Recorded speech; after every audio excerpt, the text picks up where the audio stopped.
Bienvenue sur DMG TV, les histoires mystiques. Tu es nouveau sur la page, n'oublie pas de t'abonner, de laisser un commentaire, de liker et de partager. Je vais raconter une histoire. Il y a un numéro à l'écran sur le plus 237 655 81 90 17. Envoie ton histoire et on va jouer sur Facebook, YouTube et TikTok. On poste plusieurs histoires tous les jours sur YouTube. La chaîne c'est DMG TV. On a aussi une deuxième chaîne YouTube exclusive où on poste tous les 14 heures. La chaîne c'est DMG TV, histoire mystique exclusive. Facebook c'est DMG TV. TikTok c'est DMG TV où on fait des directs tous les mercredis, les vendredis à 20h00 heure du Cameroun. Donc n'oublie pas de t'abonner sur Facebook, YouTube, TikTok pour ne pas manquer ni les histoires, ni les directs. Voilà, ici on poste uniquement les histoires mystiques. Donc si tu as une histoire mystique, n'oublie pas d'envoyer. Ce qu'on fait, c'est pour sensibiliser, toujours laisser un like. Merci pour la force. Et donc, maintenant, on va passer à la première histoire. Bonjour, bonsoir à toute la team. Salut à toi DMG et Mbolo Samba, particulièrement à tout le peuple gabonais. Je vous envoie ces notes depuis la Tunisie. Je voulais vous conter l'histoire d'une fille qui est devenue zéro à cause de son bon cœur et de sa gentillesse. Je ne dis pas de ne plus être gentil ou de ne pas avoir le bon cœur, mais soyons vigilants. Parce qu'une fille qui vit en Europe depuis longtemps, un jour à sa grande surprise, elle est chez elle, son téléphone sonne. Elle décroche le téléphone, qui est au bout du fil, c'est sa petite soeur. Sa petite soeur lui dit qu'elle est à l'aéroport Charles de Gaulle. Mais sa soeur surprise lui demande, tu es à l'aéroport comment? Tu viens sans me dire et tout. Elle dit non, je vais te faire la surprise. Je voulais seulement te faire la surprise, je suis sur l'aéroport. Elle ne croyait pas. Elle a insisté, je suis à l'aéroport.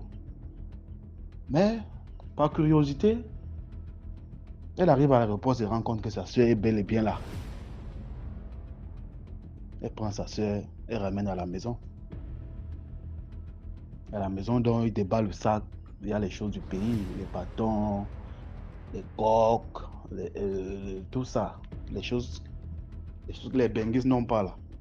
Parce qu'étant en bengue, souvent, on perd un peu le fil du pays. On ne mange plus les choses du pays.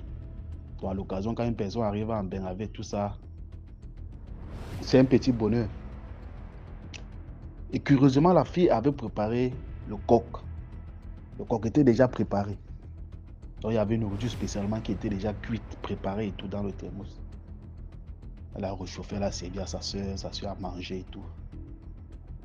Il semblerait que sa petite soeur est arrivée en France pour une mission. Dès qu'elle a accompli sa mission, elle est rentrée au Cameroun. Quelque temps après, les problèmes ont commencé. La fille a perdu le travail, les maladies sur maladies. C'est une belle fille, elle est devenue zéro. Elle marche presque, elle se dépasse presque en chaise roulante. À cause de la jalousie, le mauvais cœur. Sa soeur est partie jusqu'en Europe pour détruire la vie de sa soeur. Même pas son amie, sa soeur. Imaginez-vous. Elle commence à s'endetter pour se soigner. Il savait que sa soeur est dans une loge. Il fallait donc vendre sa soeur pour progresser dans la loge, selon les conditions de la loge. Et la loge est au Cameroun. Elle s'est déplacée du Cameroun jusqu'en Europe, jusqu'en France, pour aller sacrifier sa soeur et rentrer. Sa soeur a déjà pleuré sur tous les plateaux. J'ai suivi l'histoire sur un plateau de télé au Cameroun. J'ai été stupéfait. À qui est-ce qu'on doit faire confiance? Je ne sais plus à qui est-ce qu'on doit faire confiance. Si même ta soeur, ton frère, tu ne peux plus dormir tranquille, que peut-on encore faire? Je m'interroge. À vous d'en juger. L'histoire civile vraiment m'a dépassé. Merci beaucoup pour l'histoire. Maintenant, on va passer à la deuxième histoire. Salut à toute la famille DMG, salut à tout le monde. J'espère que tout le monde se porte bien. Excusez-moi. Moi, je vais bien. Je vais vous raconter une histoire toujours liée à mon frère. Quand il était petit, c'était un garçon que ses yeux là voyaient les choses que personne ne comprenait. Mes parents étaient dépassés. C'est-à-dire, Un jour, vous savez, les mamans font souvent les petits commerces. La maman vendait souvent ses bananes là devant la maison. Elle vendait son bois, les trucs, petits trucs comme ça, le pétrole. À l'époque là où les gens n'avaient pas les lumières à Yaoundé, beaucoup de gens utilisaient la lampe tempête. Et d'autres gens utilisaient le pétrole pour allumer le feu de bois, tout ça. Bon, elle vendait tout ça, pétrole, bananes, le bois, pour faire le feu là, pour faire la cuisine. Donc mon frère faisait souvent, parfois il restait à la maison, il dit que maman, je vais aller vendre tes bananes ici. Ma mère dit que ok, ne pars pas loin, passe seulement tourner au marché de Mokolo, tu es à côté du marché de Mokolo, passe seulement tourner au marché de Mokolo, comme ça tu reviens. Et chaque fois qu'il allait tourner comme ça au marché de Mokolo, il a vendu tout, il revient. Ça ne durait même pas. Moi, je partais souvent faire le petit commerce là et on était content de faire ça. Surtout le week-end ou pendant les vacances. Tu portes les petites bananes là, tu peux vendre.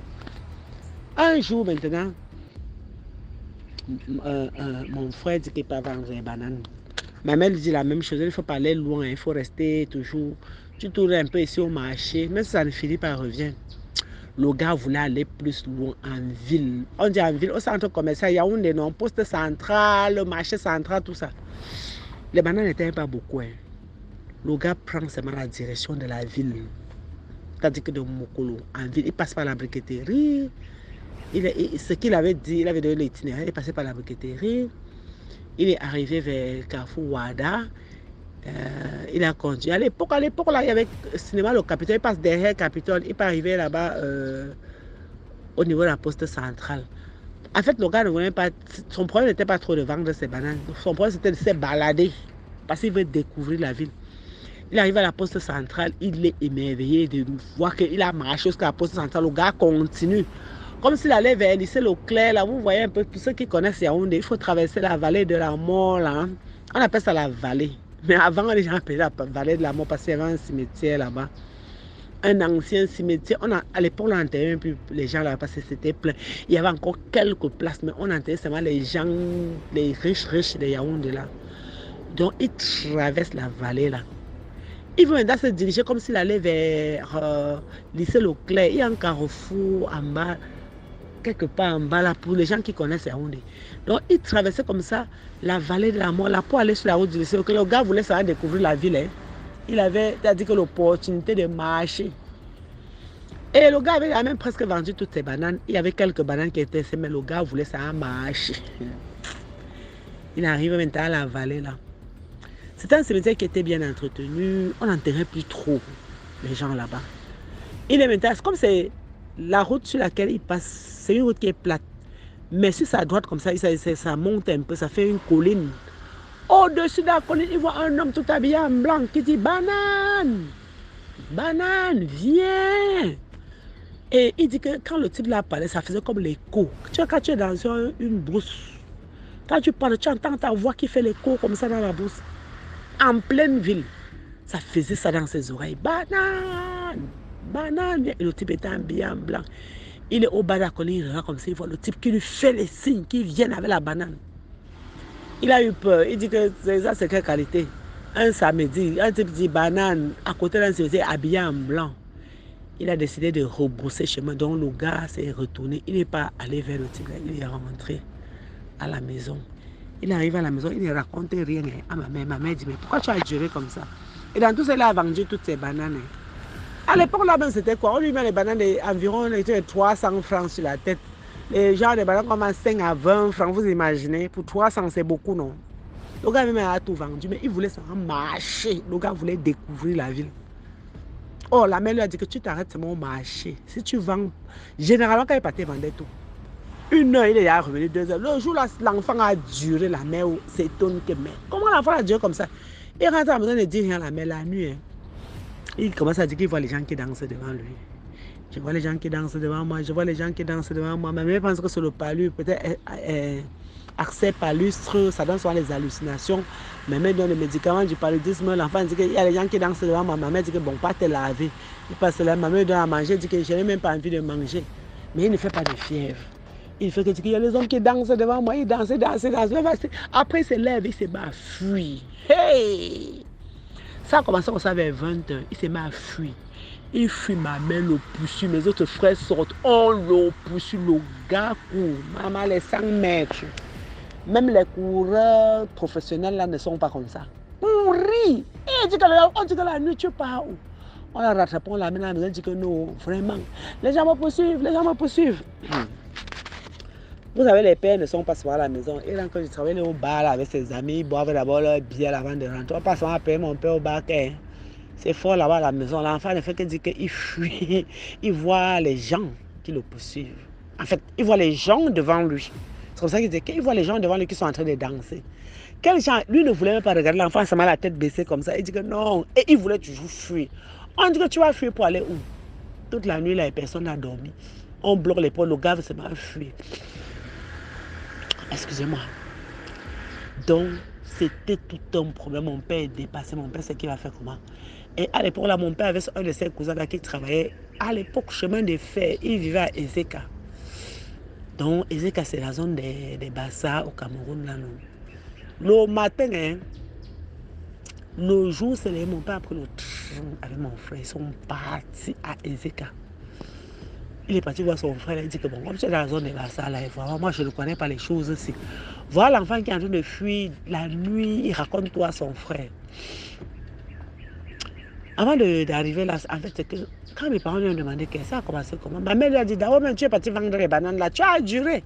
C'est là qu'il raconte, je suis parti jusqu'à la vallée de la mort, il y a un homme là, il est habillé en blanc, il me dit banane. Lui, il a refusé de venir.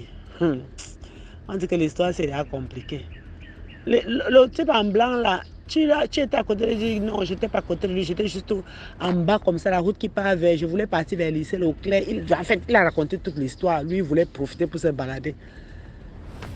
Donc quand il a vu le type qu'il avait appelé comme ça, il a rebouché chemin, il est rentré à la maison. Les parents ont dit c'est pas possible. On te dit, ma mère, j'étais bien dit que tu fais seulement au marché, au niveau du marché là, comme tu as l'habitude de faire. Ma mère dit, c'est la dernière fois, tu ne vas plus jamais aller vendre. Que c'est même l'argent de quoi? Hein? Pardon. Donc, c'est comme ça le matin, mon père l'amène. Le train qui partait à Douala là, non. Mon père est parti. Ils ont pris le train. Ezeka. Il dit à son cousin que papa, pardon, aide-moi avec l'enfant. Son cousin dit que bon, on est dans la zone des Bassa, il y a plein d'hommes là qui savent faire les voyants ou bien les quoi, je sais qu'on appelle ça quoi, marabout, voyants, guérisseurs. Mais je suis un homme Bassa. Oh, le type Bassa dit que papa, c'est que votre enfant a vu là. S'il montait la colline là, le type là a porté l'enfant là une fois parti pour toujours. C'est les gens c'est un fantôme, il est sorti sa tombe, il a cherché une personne comme ça pour amener. C'est ce que le type là a dit. Et que c'est lui là qui vient le déranger comme ça. L'enfant voit les gens qui dansent devant lui, il voit les gens bizarres. L'enfant faisait la tête baissée. Là, mon frère était la tête baissée, il ne voulait pas lever les yeux comme ça pour regarder devant lui. Parce que dès qu'il lève les yeux, il dit qu'il voit ça. Il voit le type là encore. Il y a d'autres gens à côté de lui. Le Bassa là, bon, ils savent comment ils font leurs choses. Il a fait des trucs. Après, mon frère ne voyait plus. C'est mon père qui nous racontait maintenant quand ils sont rentrés, non. Ils font leurs choses là, vous savez, les féticheurs, c'est les marabouts, les voyants, les guérisseurs, je ne sais même pas. Il fait ces trucs. Et puis il a donné, dit à mon père, il a donné un produit à mon père, quand on rentre, on achète un poulet, on prépare, on met le produit là-dedans, il faut qu'il mange ça, ça va partir. Et quand ils sont rentrés, c'est ça qu'on a fait. On a acheté un poulet, et mon frère demande tout le poulet là seul. On a mis les choses dedans, c'est ça il a mangé. Ma mère dit à mon père que comme tu me vois là, je suis chrétienne. Et à l'époque, là, les gens ne savaient pas que il faut aller à l'église aussi voir le prêtre. Ma mère est chrétienne, elle est plus chrétienne. Ma mère, elle avait dit à mon père que ces choses-là, moi, je ne fais pas. Ça ne dépendait que de moi. Ce que je veux seulement prier. Bon, maintenant, si ton mari dit que son enfant, lui, il a une autre solution, tu vas faire comment? Et c'était effrayant. Donc, et ça avait marché. Mon frère, l'histoire là s'est coupée. Il ne voyait plus ça. Donc mon frère était un enfant que quand il était petit, il était trop, je ne sais pas, est-ce qu'il avait quelque chose en lui ou bien un don qu'il est né avec, il était compliqué. Quand il y avait un deuil dans le quartier, mes parents préféraient l'éloigner parce que sinon lui il commence à dire là que moi je vois dans l'homme là, moi je rêve déjà. Non, on l'éloignait toujours et les ambiances que voir les cadavres, ils ne voyaient jamais les cadavres quand il était petit. Mais quand elle a grandi, ça a changé, il n'était plus comme ça. Et comme ma mère aussi, le genre de personne qu'elle ne parle pas, elle se ment Dieu. On ne sait pas. Mais sinon, aujourd'hui, ça va, il est là, il est bien. C'est une personne normale. En fait, il n'a plus ce genre de problème. Donc, c'était un peu ça que je voulais partager avec vous. Chacun va tirer sa leçon. Mais franchement, voilà un peu, c'était ça. Et merci d'avoir écouté. Portez-vous bien et à plus. Bye. Merci beaucoup pour l'histoire. Maintenant, on va passer à la troisième histoire. Bonsoir DMG TV, bonsoir toute la communauté DMG TV. Je viens raconter une histoire mystique que ma mère, elle a vécue. En fait, ma mère, elle a échappé à un empoisonnement mystique qui est retombé sur sa cousine actuellement qui souffre énormément grâce aux prières. Elle va de mieux en mieux, je peux le dire ainsi. Bon, l'histoire c'est quoi? C'est que ma mère, elle est descendue au pays pour régulariser les papiers de son terrain parce que je tiens à rappeler que ma maman, elle vit dans un pays maghrébien. Elle vit pas en Europe, elle vit dans un pays maghrébien. Un jour, c'était l'année dernière, son oncle l'appelle pour lui dire il y a un terrain à tel endroit, j'aimerais que tu achètes ce terrain pour que tu restes pas comme ça, tes économies au moins, voilà, tu mets dans ton terrain, tu construis et puis voilà, ça pourra te rapporter quelques sommes d'argent chaque fin du mois. Okay. Voilà, tu investis, voilà, c'est ce que son oncle lui dit. Et puis précipité, elle réfléchit pas, elle dit ok, je vais me lancer. Elle envoie l'argent à son oncle. Son oncle, bizarrement, il fait des magouilles, chance pour elle, elle gardait les preuves de toutes les transactions d'argent qu'elle faisait à son oncle. Et son oncle, son oncle, ce qu'il faisait, il envoyait des faux documents à ma mère, des faux documents du terrain. Et puis un jour, elle s'est décidée, elle a dit, bon, ok, elle veut commencer à construire sa maison dans son propre terrain. Elle a envoyé son propre cousin, le cousin à ma mère, pour qu'il commence à construire petit à petit. Bon, elle a confié la construction à son cousin, qui par la suite aussi a profité pour l'amadouer. Donc, elle était obligée de le porter plainte, puisqu'elle avait toutes les preuves qui prouvaient qu'il avait anarqué. Donc, ils étaient obligés de lui donner un autre terrain. Et il fallait qu'elle descende au pays pour régulariser toute la paperasse de son nouveau terrain. Donc, chose qui a été faite. Donc, après, bizarrement, un jour, vu qu'elle était hébergée, elle a été hébergée par sa cousine, une de ses cousines. Bizarrement, la sœur à son oncle était venue lui rendre visite puisqu'elle avait appelé pour lui dire, bon, je suis là, voilà. Et puis, sa tante vient lui rendre visite. À peine arrivée dans la maison dans laquelle ma mère, elle était hébergée. Et puis, son téléphone sonne. Le téléphone de la tante de ma mère sonne, qui appelle. C'est l'oncle qui appelle, l'oncle de ma mère, donc le grand frère à sa tante, qui dit, allô, je vais prendre un nom d'emprunt, Sarah. Sarah, où est-ce que tu es? Elle dit, je suis chez Monique. Mais qu'est-ce que tu fais chez Monique? Demain, j'ai la réunion et puis c'est toi qui dois cuisiner. Et qu'est-ce que tu fais chez Monique maintenant? Rentre maintenant, j'ai besoin de toi demain. Et puis, à l'instant T, la tante de ma mère, elle rentre. Puis ma mère, elle a trouvé ça bizarre. Mais elle a accompagné sa tante sur le champ. Elle lui a accompagné, à peine arrivé, toi tu rentres. Elle dit à sa tante, mais à peine arrivé, toi tu rentres, même s'il y a quoi. Tu savais très bien, je suis là, pourquoi t'as pas dormi, pourquoi. Bah, ma mère, elle a pris son mal à patience, elle est restée tranquille.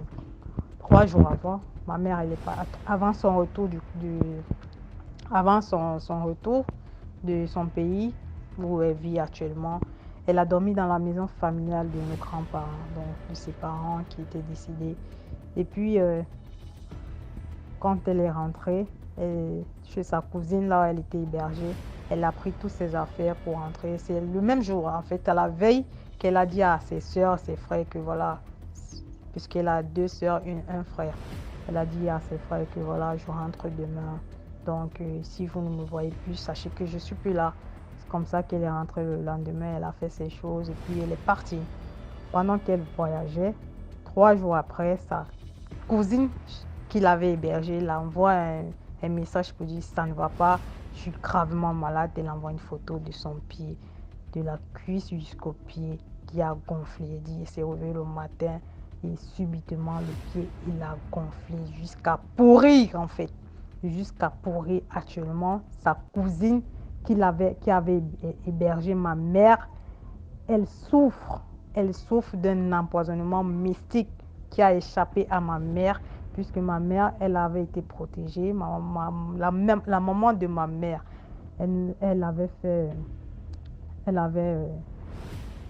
avait blindé ma mère contre les empoisonnements mystiques. Donc, je ne sais pas si ma mère, elle avait traversé ça, et puis je ne sais pas, ou c'est ma tante qui avait traversé, mais bon, ce qui est sûr, c'est un empoisonnement mystique parce que ma tante, elle souffre de douleur actuellement. La cousine à ma mère, elle souffre. Le pied a pourri. On était obligé de racler, d'aller vite tout. Actuellement, elle se fait soigner à l'indigène. Ça fait près de 2 mois et poussière que ma tante souffre. Elle souffre franchement. Elle souffre énormément. Elle souffre. Des fois, elle cause avec ma mère, elle pleure. Et ma mère, pendant son voyage, ça a été très compliqué pour elle. Très, très compliqué même, je vous assure, ça a été très compliqué. Elle est arrivée dans son pays, dans lequel elle vit et travaille actuellement. Mais arrivée dans la ville où elle habite, ça a été compliqué. Elle a dû mettre 1 mois en route pour arriver chez elle. Donc, ça a été très, très compliqué. Très compliqué parce que, franchement, là, je voudrais dire à mes frères et mes soeurs, à mes oncles, à mes petits patrons, que lorsque nous sortons du pays, nos frères, nos soeurs que nous avons laissés là-bas ne nous regardent plus de la même façon. En fait, ils nous convoitent déjà. Ils nous convoitent, ils voient en nous des personnes qui ont des étoiles, je ne sais pas trop. Donc, faisons très attention. Faisons très, très attention quand nous repartons dans nos pays. Faisons très, très attention. C'est le message que je voulais passer. Donc, merci à tous. J'espère que je n'ai pas été longue dans mon récit. Et bonne soirée à vous.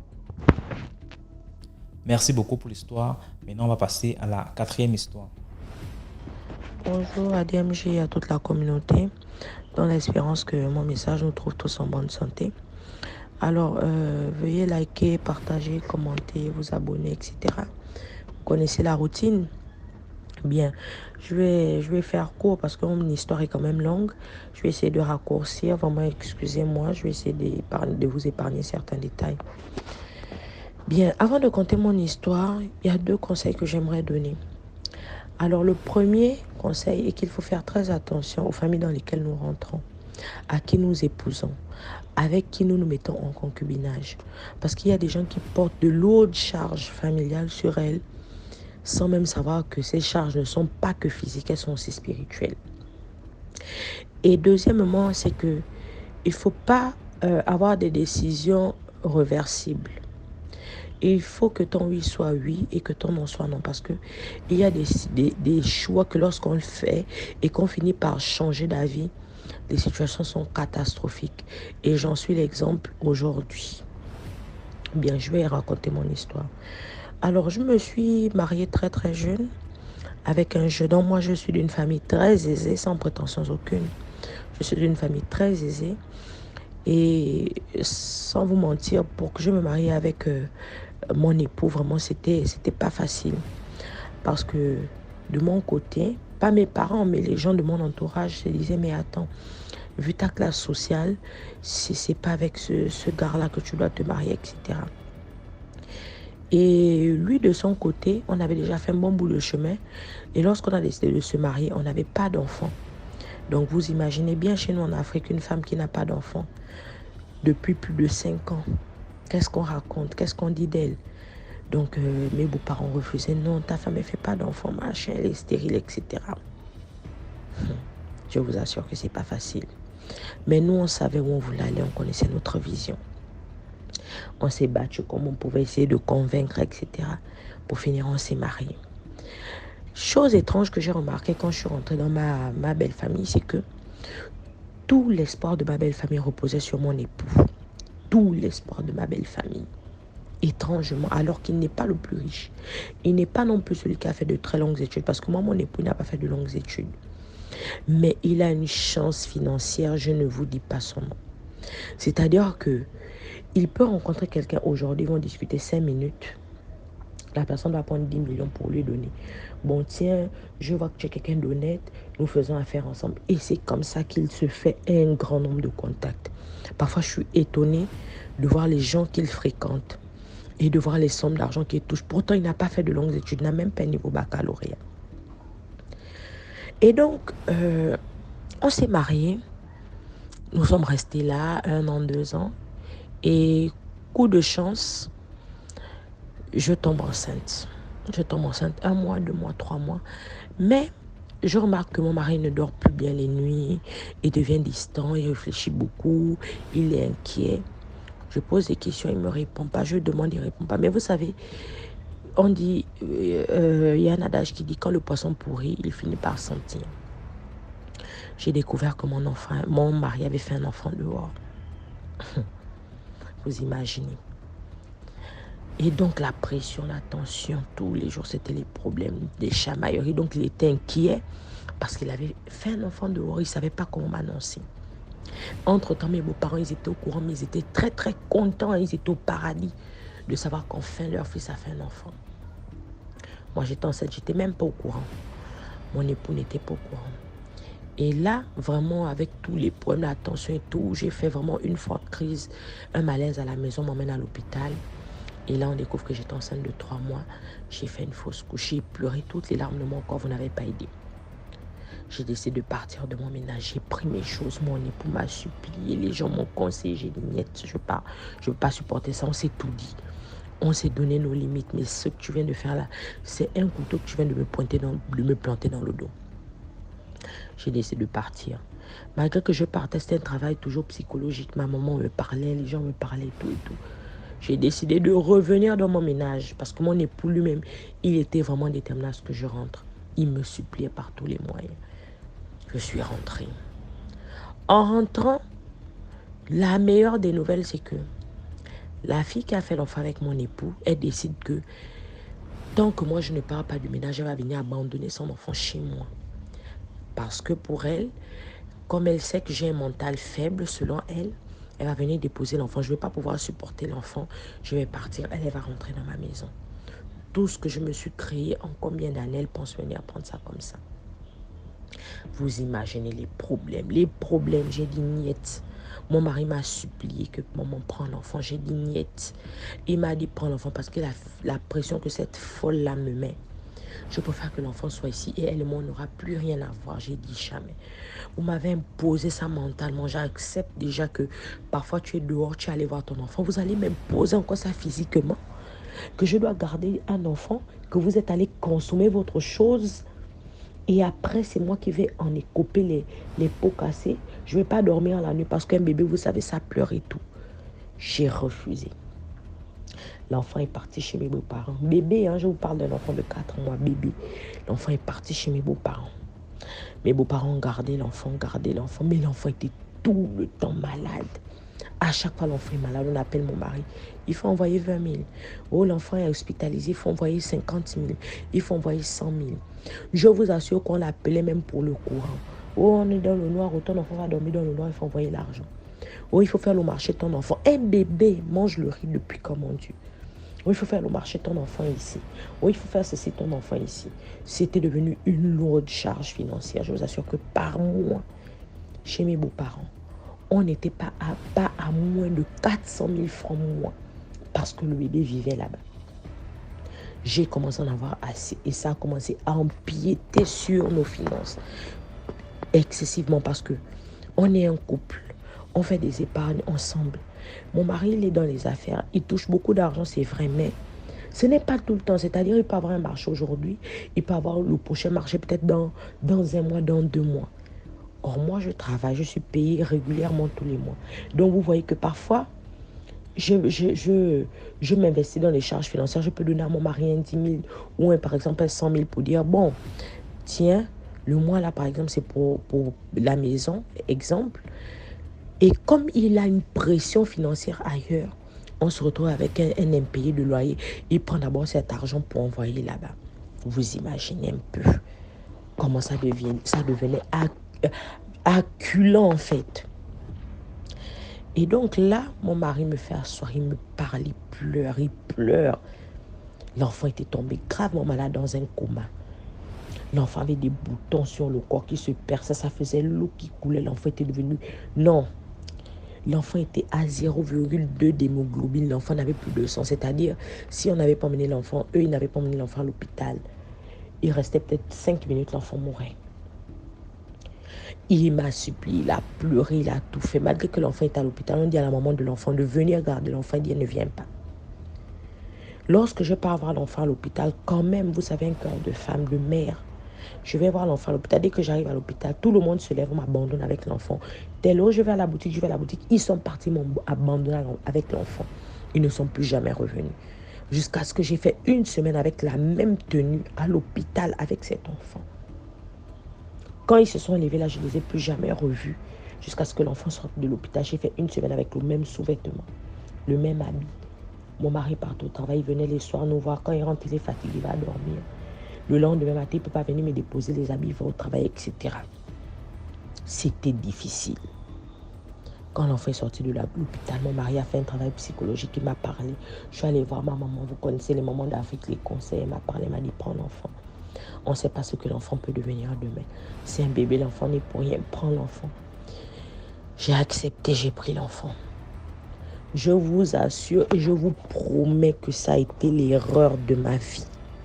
Ça a été l'erreur de ma vie. Je regrette jusqu'aujourd'hui. Cet enfant est rentré dans ma maison. Quand cet enfant est rentré dans ma maison, au début, ça allait. Les charges financières avaient baissé. C'était difficile de voir que je suis là, il y a un enfant qui est dans la maison, c'est pas le mien, c'est l'enfant de quelqu'un. C'est difficile au début. Mais après, j'ai fini par m'habituer. L'enfant était attachante, l'enfant était aimante, c'était... Et puis à un moment, je vous dis que cet enfant-là a le flair de l'argent. L'enfant avait déjà peut-être 2 ans. L'enfant a le flair de l'argent. Quand l'argent est dans la maison, cet enfant-là tombe malade. Quand on n'a pas d'argent, elle est bien. Mais dès qu'il y a l'argent dans la maison, l'enfant va tomber malade. Je ne vous dis pas des petites maladies, des maladies où on fait des bilans, on ne trouve rien. Tout l'argent s'épuise. Parfois, on se retrouve à aller emprunter de l'argent ailleurs. On est arrivé à un niveau où mon mari n'avait plus de marché. On est arrivé à un niveau où je faisais des 3 mois sans salaire, des choses qu'on n'avait jamais vécues en plus de 10 ans de vie commune. Je vous assure que c'était invivable. Tout le temps, l'enfant tombait malade. Cet enfant-là, les nuits, j'avais l'impression que... Parce que j'avais dit, j'accepte de garder l'enfant, mais l'enfant a déjà 2 ans. Je ne peux pas non plus dormir avec cet enfant dans mon lit conjugal. L'enfant dormait dans sa chambre. On avait fait une belle petite chambre d'enfant. Elle avait sa chambre. Je restais avec elle, je la berçais. Lorsqu'elle dormait, elle avait 2 ans déjà, je la mettais dans son lit. Mais je vous dis que, parce que moi, je prie beaucoup. Je suis chrétienne, je prie. Et vous savez, dans la prière, chacun a son don. Moi, j'ai le don de jeûne. C'est-à-dire, quand je jeûne, quelle que soit la situation, je vais finir par comprendre, je vais avoir des réponses. Étrangement, je me sentais fatiguée dans la maison, je n'arrivais plus à prier, fatiguée. Quand je commence une prière, je m'endors. Je sentais comme une présence dans la maison, mais négative. Dès que je me levais pour prier, je m'endors. Même la journée, je ne comprenais pas. C'était étrange. J'avais l'impression parfois la nuit de m'être épuisée physiquement. Quand je me levais, je suis fatiguée. Parfois, mon mari, c'était la même chose. Il se réveillait fatigué. Quand il avait des rendez-vous importants où il devait par exemple toucher des grosses sommes d'argent, il se réveille fatigué, il dit non, il ne bouge pas. Je vais le convaincre, tout faire, il dit il ne bouge pas. J'ai commencé à me mettre, j'ai commencé à combattre chez l'Ignette.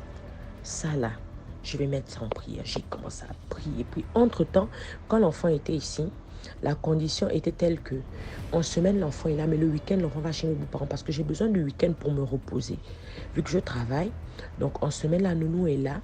Elle vient du lundi au vendredi. La nounou vient du lundi au vendredi, elle la garde en semaine.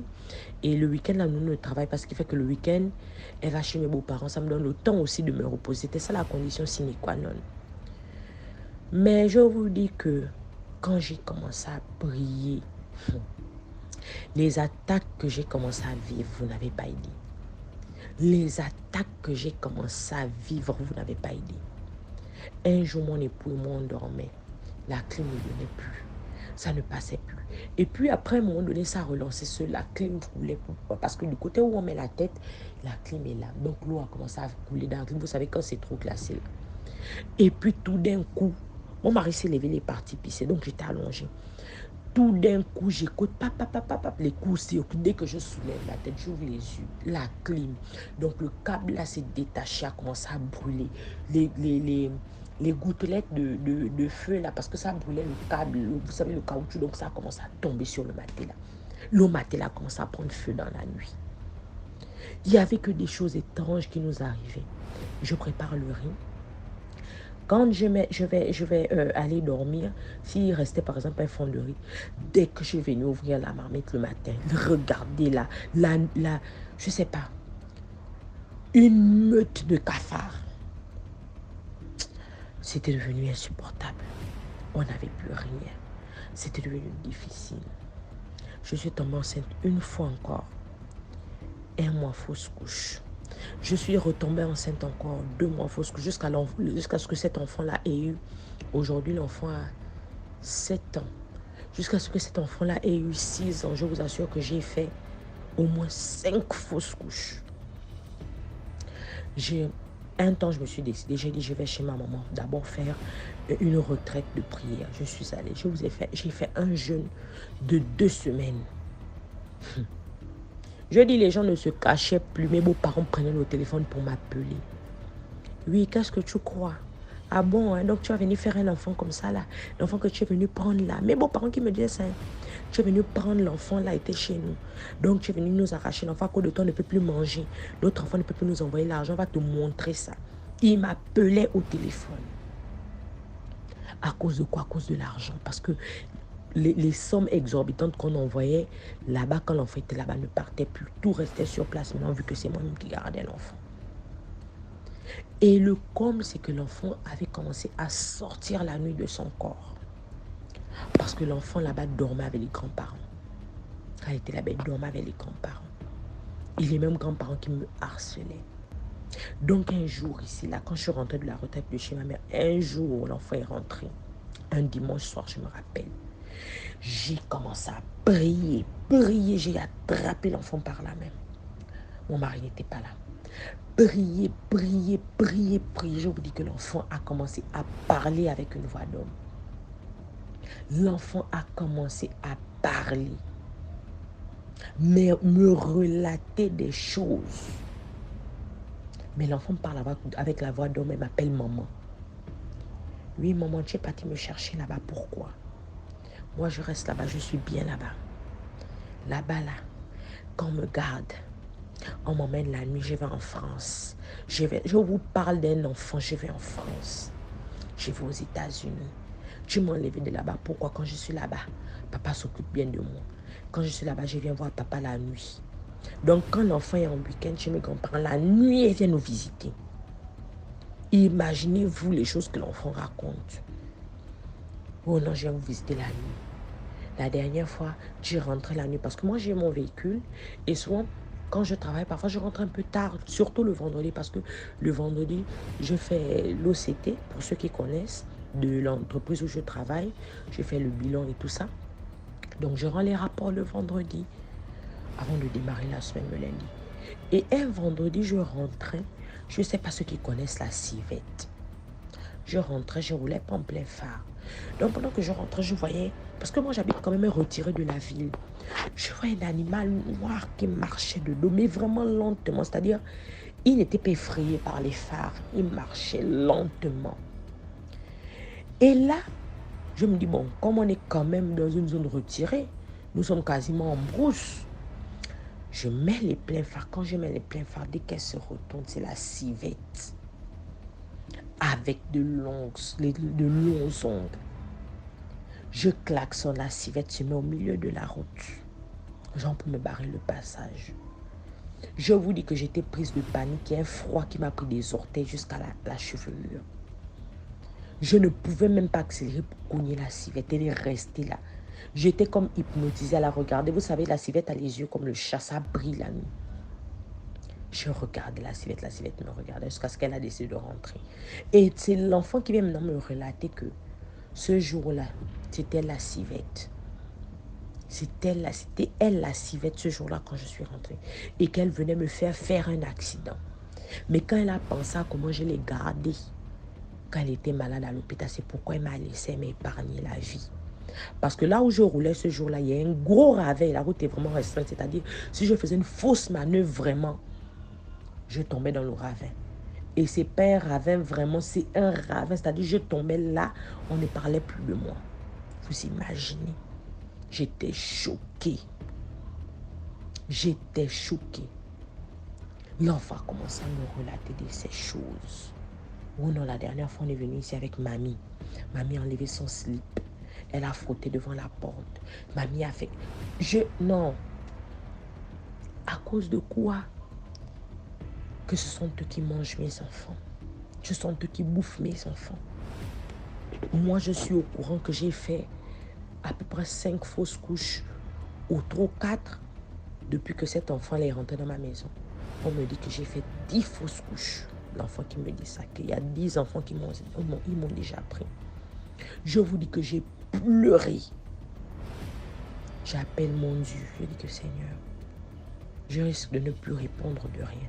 Parce que là, je vais maintenant agir avec la chair. J'ai oublié que c'est un enfant. J'avais même envie de rentrer dans la cuisine, prendre un couteau, en finir avec cet enfant. L'enfant me raconte des choses avec la voix d'une grande personne, avec une voix d'homme. Tellement de choses, je vous épargne les détails. J'ai pleuré, j'avais mal. Mais heureusement que j'ai enregistré. Tout ce que l'enfant disait, j'ai enregistré. Quand mon mari est venu, je lui ai fait écouter. Je lui ai dit que voici le combat que j'ai mené ici quand tu n'étais pas là. Parce que l'enfant, je vous dis qu'on a fait plus de 3 heures de combat de prière ce jour-là. Et ça n'a même pas fait combien de temps? Ma belle-mère est tombée gravement malade. Ma belle-mère prend le téléphone pour m'appeler, pour me dire que oui, mais toi, tu penses que quand tu fais ça, tu vas gagner quoi? Qu'est-ce que tu vas obtenir si ce n'est que de te faire mal, de découvrir des choses cachées? Elle me parle comme ça en parabole. Je me dis, mais attends, c'était terrible. Et là même, je vous épargne les détails parce que ça risque d'être trop long. Pour finir, j'ai décidé que cet enfant sort de chez moi. Qu'ils aillent faire leur sorcellerie ailleurs. J'ai pris l'enfant, j'ai plié tous les bagages de l'enfant. Je leur ai restitué l'enfant. J'ai dit, cet enfant ne met plus les pieds dans ma maison. Quand l'enfant est parti, quand cet enfant est parti, je n'ai pas fait un mois, je suis tombée enceinte. Je n'ai pas fait un mois, mon mari a eu un gros marché de plus de 10 millions. Je n'ai pas fait un mois, on m'a payé tous mes rappels de salaire. Je n'ai pas fait un mois, mon mari m'a acheté un terrain. Les choses s'enchaînaient, les nouvelles s'enchaînaient, les bonnes nouvelles. Où je vous parle, là, je viens d'accoucher. Où je vous parle, je viens d'accoucher. Et si je vous dis que je viens d'accoucher, mes beaux-parents ne savent même pas que je viens d'accoucher. Mes beaux-parents n'ont jamais su que j'étais enceinte. Parce que quand j'ai su que j'étais enceinte, mon mari a su que j'étais enceinte. Je suis allée à l'étranger. Je faisais tous les 2 mois, je suis à l'étranger. Je rentre tous les 2 mois, je suis à l'étranger. Mais comme ils savent que je travaille beaucoup et que parfois je rentre tard, je vous dis que je viens d'accoucher. Et j'ai décidé de vous raconter cette histoire parce que c'est un témoignage. Je viens d'accoucher mon enfant à peine 4 jours. Et on attend que l'enfant ait au moins 1 semaine pour leur annoncer que je viens d'accoucher. Mais c'était terrible. Je ne vous explique pas la joie que je ressens actuellement, la joie que mon mari ressent actuellement. C'est son enfant, je ne lui ai pas interdit, il appelle, il va les voir. Quand on demande après moi, oui, elle est au travail, elle est occupée, les gens se plaignent, mais toi, ta femme, là, tous les jours, on ne la voit jamais quand il y a les cérémonies, machin, mais ils ne savent pas pourquoi. Parce que je me préserve, je me cache. Aujourd'hui, tout va bien. J'ai mon enfant. Dieu merci, cet enfant-là est sorti de ma maison. Donc c'est vraiment un témoignage. Si j'aurais été ferme depuis le début, j'aurais dit non, non, non jusqu'au bout. Je n'aurais pas traversé tout ça. Et je rends gloire à Dieu parce que j'ai jamais baissé les bras dans la prière. Vous imaginez plus de 10 ans de vie commune, d'années de mariage. C'est à peine que je peux tenir mon enfant dans mes bras. 4 jours. Donc c'était ça mon histoire, pour attirer l'attention des femmes, surtout celles dont les maris font les enfants dehors. Faisons attention. J'espère que vous avez tiré une leçon de mon histoire et que je n'ai pas été très longue. Donc bonne soirée à tous. Sinon bonne journée. Merci beaucoup pour l'histoire. Maintenant, on passe à la 5e histoire. Bonsoir, monsieur DMG TV. Je voulais vous raconter une histoire. Il s'agit d'un chasseur redoutable qui était chez moi dans mon village. Donc le chasseur, il est tellement redoutable que c'est le seul chasseur qui va en brousse, qui ne revient. Il ne peut jamais revenir sans. C'est-à-dire qu'il ne peut pas revenir sans quelque chose dans sa main. Même si c'est un souris, même si c'est un rat, il doit forcément revenir avec quelque chose. Donc on ne savait pas que le monsieur avait un secret. Avant que le monsieur ne meure, il a confessé. C'est-à-dire qu'il a expliqué à haute voix comment il faisait et gagnait ces animaux-là. Mais tu sais, vous savez, chez nous, en Afrique, il n'y a pas de chasseur qui n'est simple. C'est-à-dire qu'en Afrique de l'Ouest, on les appelle les dozos. C'est-à-dire que les vrais chasseurs, on les appelle les dozos. C'est des chasseurs traditionnels. C'est-à-dire qu'ils sont en même temps guérisseurs, en même temps marabouts, en même temps féticheurs. Et ils parlent avec des esprits. En Côte d'Ivoire, on a des chasseurs qui peuvent aller même attraper des génies. Ils les envoient en ville. Si tu n'as jamais vu génie, en Côte d'Ivoire, tu peux voir les génies vis-à-vis parce qu'ils peuvent les attraper puis les envoyer en ville. Ça, on a ces gens de chasseurs chez nous. C'est pourquoi j'ai toujours l'impression que les féticheurs, c'est-à-dire que les féticheurs ivoiriens sont les plus forts en Afrique, je pense bien. Parce qu'on parle de Togo, on parle de Bénin, on parle de Gabon, on parle des pays, mais en Afrique de l'Ouest, il y a des hommes forts. Mais bon, ils sont pas, c'est-à-dire que les gars ne parlent pas. Il y a des villages en Côte d'Ivoire, vraiment, qui sont réputés. Mais ils ne sont pas populaires. Donc, vous entendez souvent parler de la vieille d'Accra. Souvent, on prend ça pour rigoler, mais c'est la réalité. C'est la réalité. Quand vous entendez certains trucs, c'est la réalité. Mais il y a un seul pasteur qui maîtrise son sujet, qui est le Gédéon de la Kétouva. Bon, bref, ce monsieur-là était un chasseur traditionnel. Maintenant, à chaque fois quand il va chasser, il a toujours, c'est-à-dire qu'il a toujours au moins un animal. C'est-à-dire que si même c'est dur comment il vient avec quelque chose, on ne savait pas qu'il a fait un endroit spécifique que là-bas, c'est les enfants des génies. Donc à chaque fois quand le monsieur arrive dans cet endroit-là, ça s'est passé dans mon village. Le nom du village c'est Anoumamba.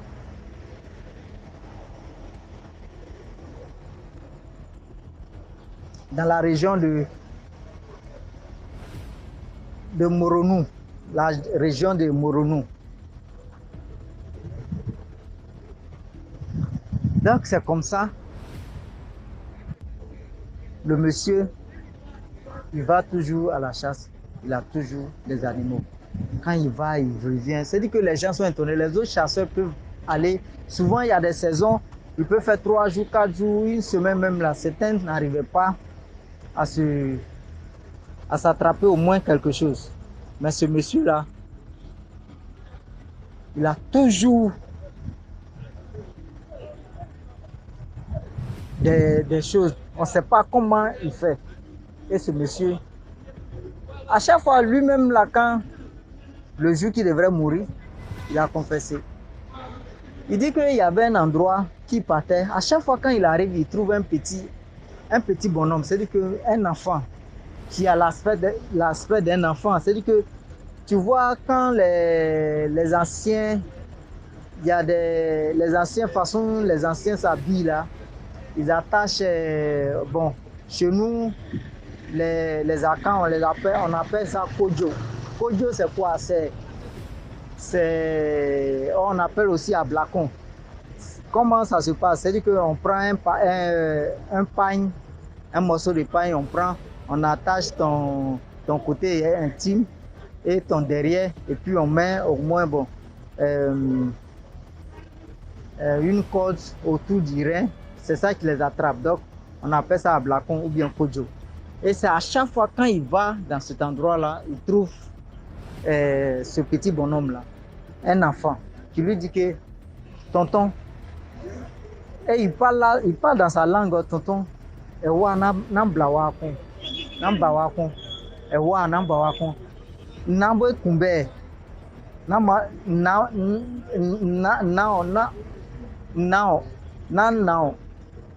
que nambo kumbe, asiabos mo bewamo, ye kumbe. Ça veut dire quoi? Attends, je vais traduire. Ça veut dire que les enfants, les animaux que tu tues ici, là, ce n'est pas les animaux, c'est les enfants des génies que tu tues. Donc, il ne faut pas venir ici. Il ne faut plus venir ici. Tonton, il ne faut plus venir ici. Quand tu viens ici, les animaux que tu tues, là, c'est les enfants des génies que tu tues. Donc, il ne faut plus venir ici. Le monsieur, il va dire qu'il a compris. Il s'en va. Il va attendre après un mois. Il revient parce que lui, maintenant, il veut s'inventer. Parce que les autres vont dans la brousse. Il peut être là. Il dit, bon, lui, il ne va pas en brousse. Jusqu'à ce qu'il passe un jour. Quand il va, il doit revenir forcément. C'est-à-dire que ça, c'est son challenge. C'est-à-dire que on peut dire que c'est sa fierté. Il va aller, il faut qu'il retrouve. Parce que quand il va dans cet endroit-là, qui est son secret, quand il va là-bas, il va forcément, parce que quand il va là-bas, il voit les animaux un peu partout. Il doit tuer un pour envoyer. Et il est allé là-bas une troisième fois. Même scénario se passe. Même génie là, ce bonhomme-là le voit. Pour lui dire que, ah, tonton, les animaux que tu tues ici là, je t'ai toujours dit que c'est les enfants des génies. Il ne faut plus venir ici. Ce qui va se passer là, ça serait grave. Il ne faut plus venir ici. Il ne faut pas venir ici. Quand tu les tues, après, les gens pleurent ici. Toi, tu tues, toi, tu penses que c'est les animaux que tu tues. Mais ce que tu tues là, ce n'est pas les animaux, c'est les enfants des génies. Il ne faut plus venir ici. Le monsieur est parti. Une quatrième fois, il allait encore, il allait trouver l'enfant. L'enfant pleurait même. Il dit, tonton, ce qui t'attend là, ça ne va pas t'arranger, ça ne va pas arranger ta famille. Il ne faut plus venir ici.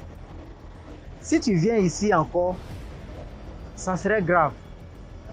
Tu ne sais pas que peut-être que c'est moi-même qui viens te parler là, qui te protège. Il ne faut plus venir ici. Si tu viens ici, l'enfant était en train de pleurer, tu coulais les larmes. Si tu viens ici encore, je ne sais pas ce qui va se passer. Donc, il ne faut plus venir ici. Je t'ai prévenu. Tonton, je t'ai prévenu. Tonton, je t'ai prévenu. Jusqu'à le petit a parlé comme ça, jusqu'à il a disparu. Et le monsieur est parti. Avec 3 agoutis. Il allait. Ah, les gens l'ont célébré parce qu'il a vendu cher. En ce moment-là, il n'y avait pas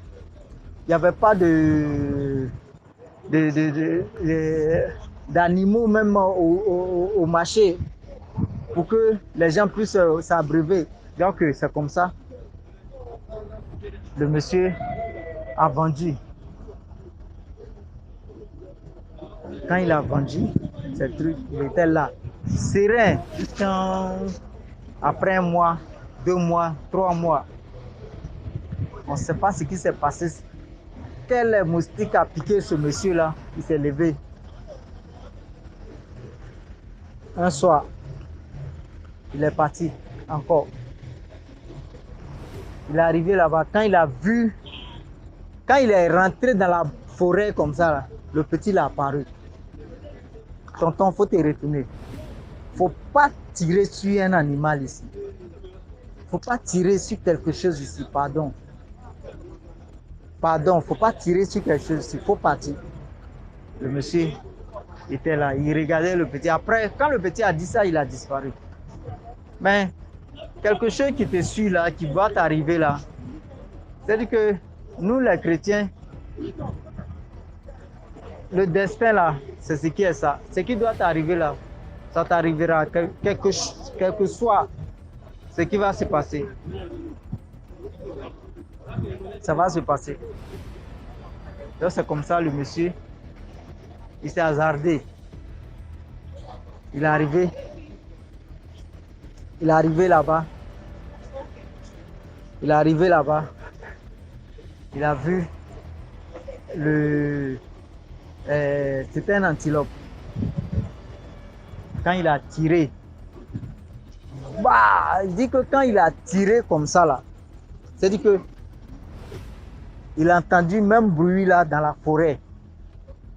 C'est-à-dire que c'est comme si le bruit du fusil là, c'était à perpétuité. C'est-à-dire que ça ne s'arrêtait pas. Il a entendu, c'est-à-dire que ça continuait. C'est-à-dire que le bruit continuait. Puis il a vu que c'est comme ça, la forêt s'est levée. Fumée partout, bruit partout, comment on appelle ça, le vent partout, et il a commencé à courir. Il a commencé à courir. Le gars a couru jusqu'à devant sa maison. Quand il est arrivé devant sa maison comme ça là, les gens, il est tombé, les gens sont venus l'attraper. C'est comme ça qu'il a commencé à dire ces trucs-là. Il a commencé à expliquer tout ce que Jésus est en train de vous dire là. Il a commencé à expliquer. Quand un coup il a crié, waouh! Quand il a crié comme ça là, c'est comme ça. Le monsieur est mort sur le coup. Quand il est mort, quand tu regardes son corps, c'est-à-dire que tous les balles qu'il a tirées sur les animaux, c'est-à-dire que tout ce qu'il a tué, c'est-à-dire que tout son corps était perforé. De la tête jusqu'aux orteils, tout était perforé de balles. C'est-à-dire que les balles, comment on appelle ça, artisanales là, tout était perforé, tout son corps était perforé de balles. Et c'est comme ça le monsieur a rendu l'âme et il est mort. Donc c'est comme ça l'histoire s'est passée. Donc vraiment, on doit faire beaucoup attention dans tout ce que nous faisons. Quel que soit ce que tu vois, quand il y a des avertissements là, il faut faire vraiment attention dans tout ce que tu fais. Merci beaucoup. Que Dieu nous aide. Merci beaucoup pour l'histoire. Maintenant, on passe à la 6e histoire. Salut DMG, salut toute la communauté, toute la famille DMG à travers le monde. J'espère que tout le monde va bien. Moi, je vais bien, grâce à Dieu.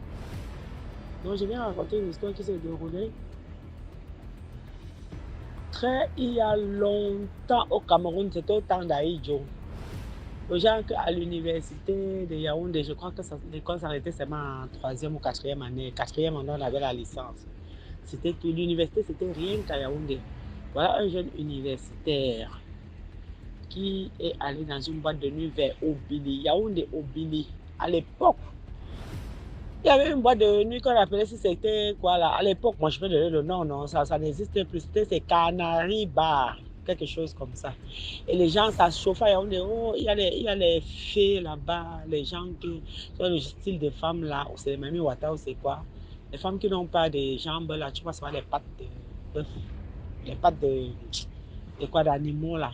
Tu vois pas les jambes. Elle a toujours les longues robes, les longues jupes. Donc le gars est allé là-bas, s'amuser avec ses amis. Il rencontre une femme bizarre comme ça. Lui, il ne sait pas que la femme là, je ne sais pas ce que c'est. Un revenant, une fée, une Mami Wata, je ne sais pas. Bref, il rencontre une femme.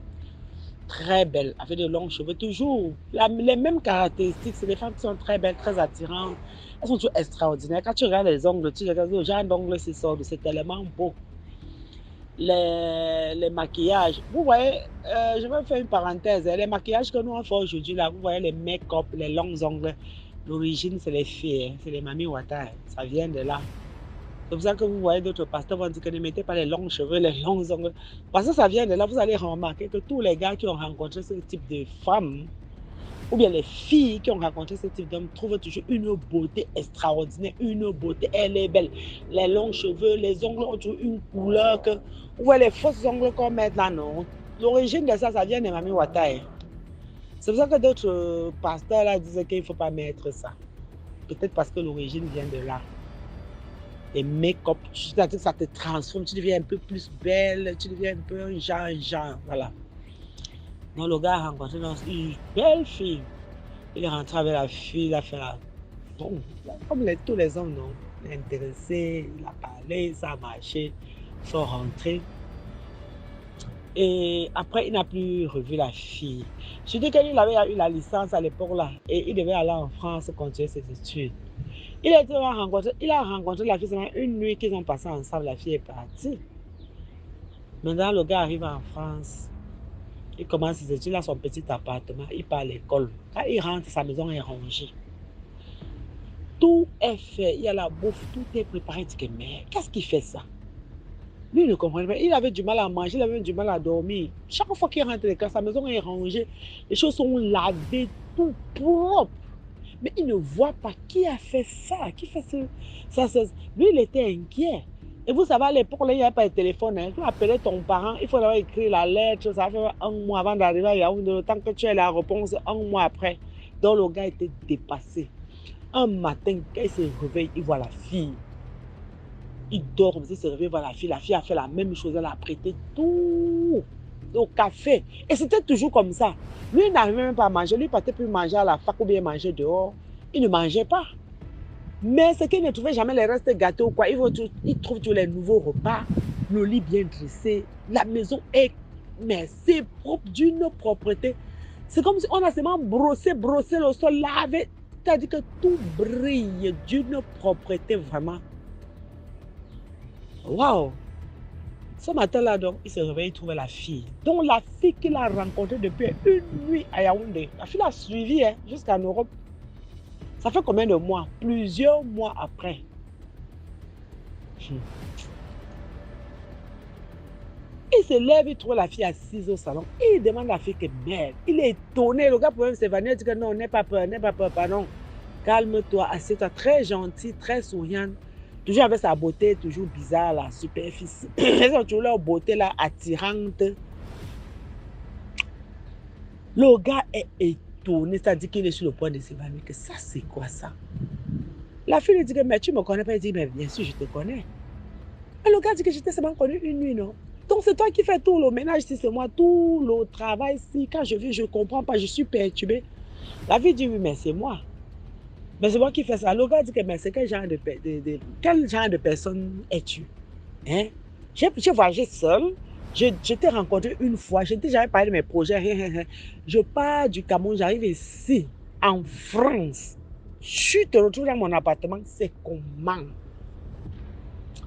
La fille lui dit est-ce que tu as peur? C'est la question qu'elle lui pose. Elle est très calme. Elle dit est-ce que tu as peur? Il dit oui. Elle dit puisque tu as peur, je m'en vais. Je ne vais pas te faire du mal. Tu es une personne très gentille. Tu ne m'as jamais voulu du mal. Bon, je vais partir. Comme ça, devant lui, là, elle disparaît. Disparaît devant le gars. Elle n'est plus jamais apparue. Maintenant, le gars, dans sa vie, tout marche bien. Il a beaucoup de chance. La question qu'on se pose, c'est que est-ce qu'il n'a pas tissé un lien? Parce qu'on dit que oui, elle lui a laissé la chance. La fille, elle a beaucoup aimé. Bon, qu'est-ce qu'elle a laissé? Parce que parfois, c'est des choses comme ça, vous voyez. Après un temps, il y a un phénomène qui se produit dans les générations à venir. Peut-être que chaque décembre, un enfant meurt. Chaque année, il y a telle chose. C'est quelque chose que votre grand-père, votre arrière-grand-père avait rencontré une fille. Ces choses-là. Moi, je pense que le gars là devrait aller se faire couper les liens ou quoi. Bon, Ça, c'est l'histoire qui raconte, que c'est une histoire qu'on m'a racontée, que ce garçon, sa vie était tellement très belle. Donc, tout ce qu'il voulait, ça réussissait. C'est un gars qui a réussi sa vie. Il a fini ses études, il a eu les grands moyens, il a eu une femme, les enfants, il a eu beaucoup d'argent. Mais maintenant, la suite, qui c'est la suite? Est-ce que le diable donne gratuitement? Le diable ne donne pas gratuitement, il y a une contrepartie. Qu'est-ce qui va s'en suivre? Moi, je ne connais pas la suite, mais j'aimerais bien connaître qu'est-ce qui est devenu les enfants de ce garçon, ses petits-fils, toute la suite là. Il y a certainement quelque chose, parce que je ne pense pas qu'une fille comme ça, une femme comme ça que tu as rencontrée, peut venir te laisser la chance. Non. Ce n'est pas. Moi, je ne pense, personnellement, je ne pense pas que c'est la chance. Je pense que c'est des choses qu'il faut aller couper tous ces liens-là. Parce que tout le monde peut tomber dans les erreurs. Oui, on est des êtres humains, on a les faiblesses. Mais ce genre de choses-là, moi, je pense qu'il faut couper. Tous les gens qui rencontrent les gens bizarres, là, une belle femme qui est sortie de l'eau, qui a fait quoi. Et puis, bon, ils ont fini par se séparer. Depuis ce temps, ces choses marchent. Il a beaucoup d'argent. Faites attention. C'est un piège. Ça, c'est les choses que vous voyez, les petits-enfants, les enfants qui n'ont même pas connu l'histoire, là, ils ont les problèmes. C'est ça. Ce sont des trucs pareils. C'est déjà un lien que tu as tissé. Tu as déjà noué une... C'est une... Comment on va dire ça? C'est un pacte, un lien. Tu as avec ta descendance. Puisqu'il a dormi avec la fille là, non? Il a laissé sa semence là-bas. Voilà. Donc, moi, je pense qu'il faut faire très attention à ces choses-là. Le diable ne donne pas une joie. Il n'y a pas de gratuit. Il n'y a pas de gratos chez le diable. Il te donne, il va récupérer. Il te donne il récupère même 1 million, des milliards, mais il te détruit. Mais il prend le temps. Il peut prendre, c'est-à-dire qu'il peut même commencer, il te prend il te donne quelque chose comme ça, sur 1 an, 10 ans. Et il va prendre même 100 ans, il récupère ça. Quand vous voyez les générations, le même problème, ça veut dire quoi? C'est des choses comme ça. Donc, voilà un peu ce que je voudrais partager avec vous. Ok. Bisous à tout le monde et bye. Voilà, c'était tout pour aujourd'hui. J'espère que vous avez aimé la vidéo d'aujourd'hui. Commentez, likez, partagez et surtout donnez de la force. Partagez dans tous les groupes WhatsApp, tous les groupes Telegram, Facebook et ainsi de suite. On se reprend demain à 12h00 pour 6 autres histoires mystiques. Ciao, bye bye, portez-vous bien.